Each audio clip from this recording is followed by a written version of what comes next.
My name's Heather Brown. I'm the animal control officer for the town of Brunswick, and I'm also contracted to cover Freeport as well. Part of my responsibilities as the ACO include response to potential rabid animals, situations involving pets, wildlife, or people. One of the most common calls I respond to would be bats that are found in a residence. That could be a bat that you just found in your fireplace, or you wake up from a night's sleep and there's a bat flying around in your house. Now, I get a lot of questions from people, what am I supposed to do in this situation? Do I have rabies? Can I get rabies? What do I do? So the biggest thing for me is to check and make sure, have any people or pets had contact with the bat in the house? If the answer is a definite no, there are no pets in the house, the bat was just found, there's a guarantee nobody has been in contact with it whatsoever, then we'll let the bat go, especially if it looks healthy as well.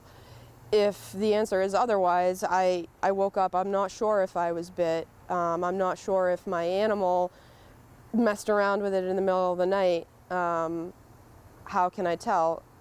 You usually can't, because a bite from a bat is very, very tiny. It's very hard to see with the plain eye. So if that's the case, if I can find the bat, then I will capture it and I'll take it to the main health and environmental testing lab. They will test any suspected animal for rabies free of charge, and they will get the results back to the submitter or the person who was possibly affected within 24, 48 hours. So there's a great turnaround time for that. If somebody calls saying they see a wild animal that doesn't look right out and about, that's usually something that the warden service will respond to. But if I'm in the area, the warden service is so spread out that if I'm in the area, I like to be able to just help if I can.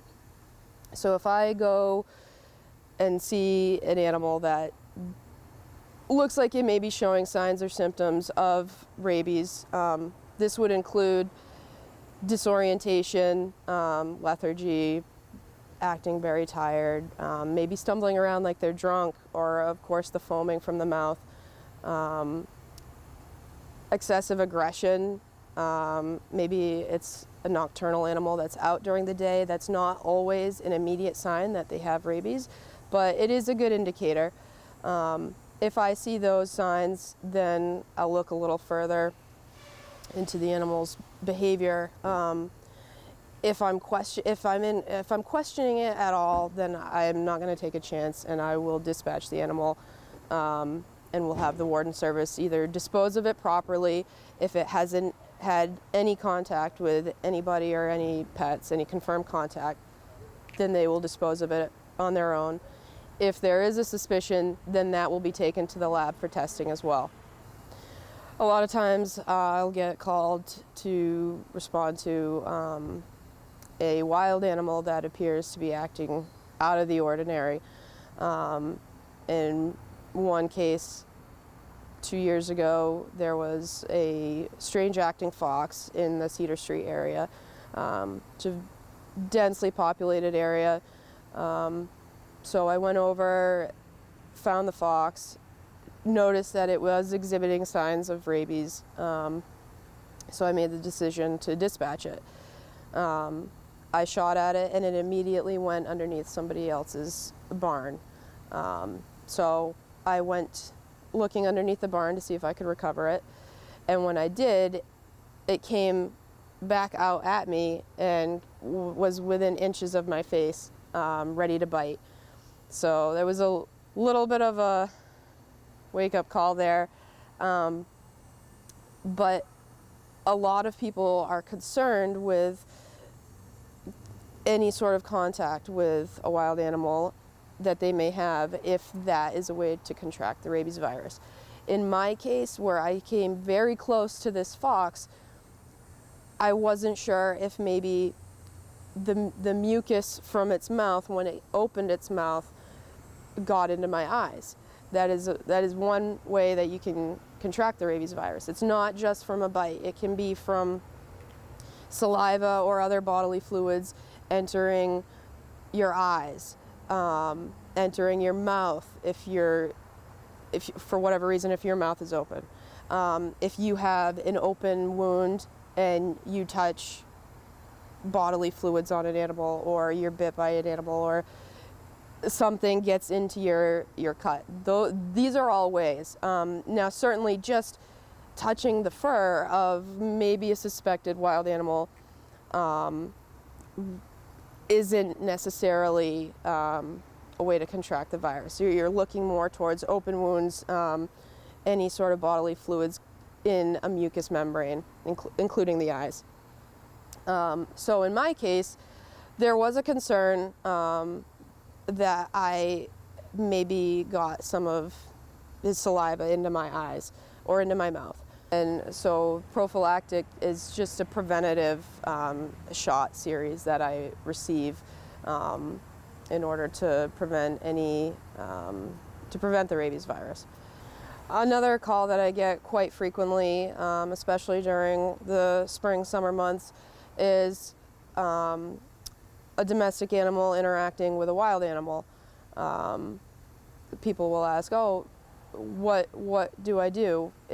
Does my pet have rabies now?" So the big thing to look for, in my perspective, is your pet already vaccinated for the rabies virus?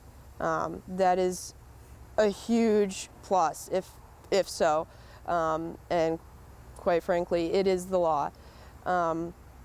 So if somebody's cat, for example, gets into a tussle with a fox outside, or a skunk or a raccoon, whatever, and their cat is already vaccinated, that's great. If there has been an actual puncture or a scratch, the cat is injured at all in whatever way, we'll immediately have them go to their veterinarian for a rabies booster shot, and to just get checked out as well. I will file a bite report on my end, as well as what's called an incident report, just to document the event. If